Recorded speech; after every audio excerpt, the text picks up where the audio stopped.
Why do you support Project Censored? I know that their last year's book was on your essential reading list. Why? Because Project Censored focuses on the courageous media that publishes articles that the mass media doesn't cover. And it does it in a very clear way, and the selection process I think has been pretty effective. They take really important subjects that are censored out by the networks or the major newspapers, and they find it being covered, say, in Mother Jones or Multinational Monitor or Nation magazine, and they highlight it. So it's a memorable way to show how much censorship there is still in the media, because these topics that they select are extremely important ones. They're not marginal, trivial matters. Do you think media censorship is more of a problem now than ever before? Well, in some ways there's more disclosure and reporting because of the internet, because of the blogs and the websites and the worldwide range. Like if you can't find the story reported in the US, you get it from The Guardian or the independent newspapers or some newspaper abroad, or you see it on Al Jazeera. So in that sense it's better than the past. And the second though, there's far more censorship of citizen activity trying to do something about the very revelations that are reported in the newspapers. So you get great featured stories that are Pulitzer Prize winning in the New York Times and Washington Post and Wall Street Journal. And then when people rally or march or file lawsuits or give testimony about the very abuses that these papers have exposed, they don't cover the citizen efforts. That is worse by far. For example, we used to be able to get on the Phil Donahue show. There's no more Phil Donahue show. He opened the door for the women's movement, the consumer movement, the environmental movement, the displaced worker movement, like no one before, with a huge audience of 8 million people. Nothing has replaced him since he closed down in 1996. We used to get on Mike Douglas and Merv Griffin shows. They were largely entertainment shows, but they felt a responsibility to devote maybe 10-15% of their time to serious activities going on. They have, of course, been replaced by these sadomasochistic shows that are on afternoon daily TV. So things are really going down. A lot of seasoned reporters have been laid off, or that their contract has been bought out, and so that memory and experience is not doing much. Then you have the embedded journalists. Can you imagine being an embedded journalist in Iraq or Afghanistan? That's another way of saying, oh, we're muzzled journalists. So they're missing all kinds of major stories. And with the budget cuts for the mass media, there's less foreign bureaus, less reporters in bureaus in the United States for these big newspapers and television networks. So that all those represent a real decay in the mass media. Absolutely. One of the things Project Censored talks about is framing. And that's a really crucial aspect of censorship that people don't really realize is censorship. And I wanted you to speak, I know that you spoke about this in your talk, but I wanted you to speak about the framing of how the media portrays elections and that whole false dichotomy, the lesser of two evils. Basically, we're fear-mongered into voting against our interests. And I just wanted you to speak about that, even though you did already, just something that you can say, just because it's infuriating. Yeah, I know that you're probably... framing is a way of excluding, let's face it. I mean, if they frame the Israeli-Palestinian conflict in terms of pro-Israeli, then the slaughter in Gaza and its precedents and the fact that it was Israelis that broke the truce and had to continue an embargo, it would have been a completely different reporting situation. And that's true in terms of covering the Pentagon, covering the predatory seizure of our natural resources on federal lands which belong to us, or a whole host of subjects that simply are not covered. For example, the stealing from the healthcare expenditures. It's about $250 billion out of a $2.7 trillion. That's $250 billion with a B. And there's a professor at Harvard has documented this. His name is Malcolm Sparrow, and he's the world authority on this, and he's been consultant to various states and federal agencies. He's almost never interviewed by the public, newspapers, or by the TV. And he's a great source. that amount of money would cover the uninsured. And every year, it's $250 billion. So shared sacrifice. Come on, we all need to cut expenses, except the defense, of course. Yeah. Now, this is an oligarchy and a plutocracy, pick your word, and that infects the media. Because the media, mass media, is a conglomerate of corporations. And 6 or 7 now control the bulk of TV, radio, magazine, newspaper circulation. When Ben Bagdikian did his first study over 25 years ago, it was about 50 media corporations that had that ratio of control. It's down to about 6 now. So you see where it's going. And that's why Fox News has such an influence, and that's why the Dow Jones, because they get a bigger share by fewer and fewer corporations serving their investments. I mean, they're out for profits.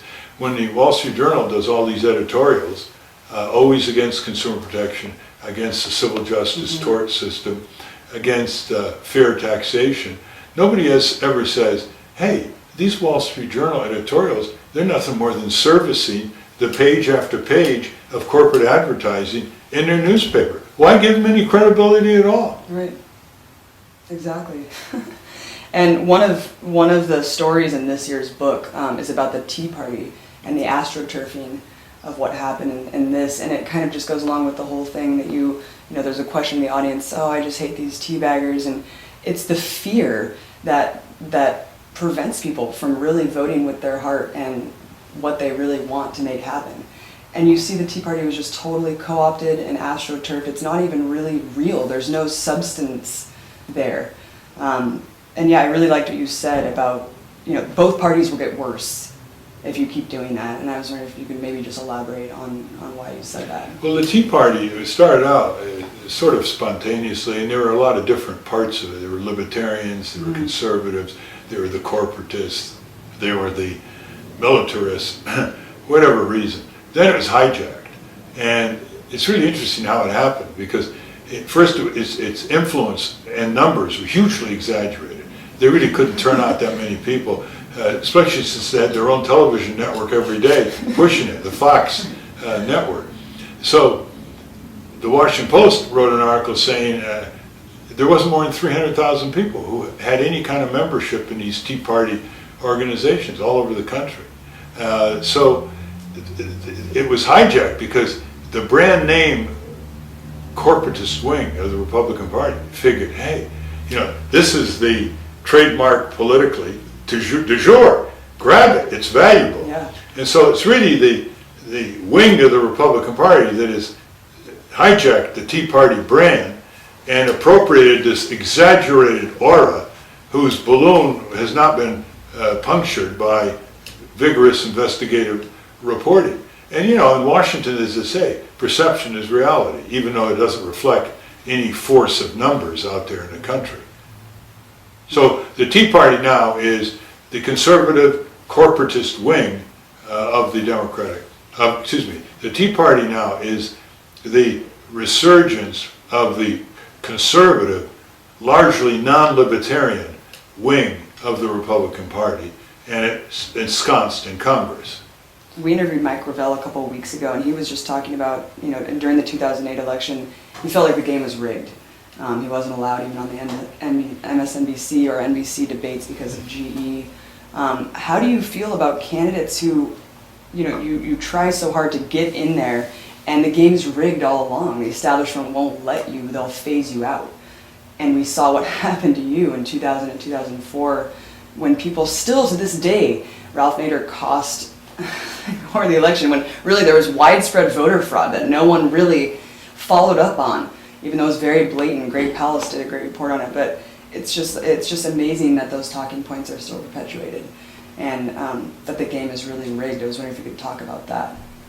Well, Mike Gravel, he got on the debates early on, but he tried to wing it too much. If he raised enough money just to have an office in Des Moines, or an office in New Hampshire, by the rules of the Democratic primary, they couldn't have excluded him. So he could have lasted a little longer and maybe got a foothold so as to get at least as much attention as Ron Paul did, who spent time trying to raise money. Mike Gravel has a very good proposal, but he thinks it has legs on no money. Right. Well, do you think the game's rigged? Of course. Two-party dictatorship, completely rigged, right down to the Presidential Debate Commission, which is a fancy phrase for a private corporation created in 1987 by the Republican Democratic parties to get rid of the League of Women Voters, which supervised presidential debates up to then, and to exclude anyone who they think should not reach tens of millions of Americans. How do we get people out of this paradigm that they're living in, where they need to do one or the other when both mirror each other?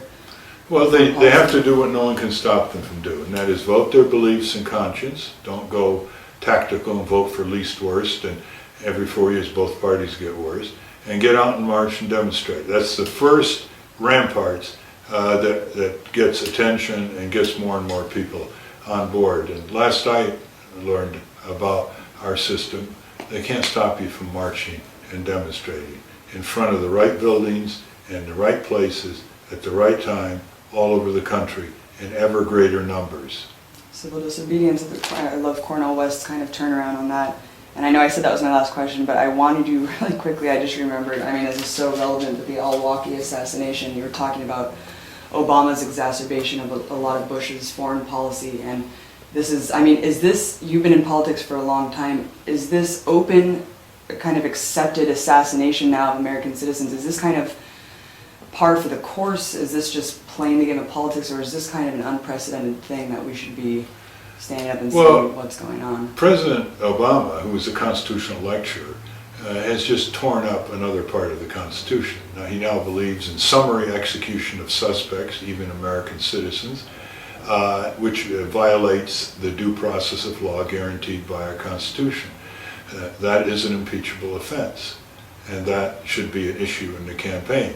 He has made Bush look modest in terms of his aggressiveness abroad, and Obama is doing exactly what he said he was going to do, that he thinks that he can send the armed forces anywhere in the world, irrespective of international law, UN Charter, national sovereignties, kill, injure, and crush anything that he, as prosecutor, judge, jury, and executioner, thinks needs to be destroyed. That is about as radical an anti-American position, given the founders of our Constitution and our constitutional heritage, as can be imagined, and it was done by an expert in constitutional law, the former president of Harvard Law Review, and a black American. We better get worried. Absolutely. Thank you so much, Ralph.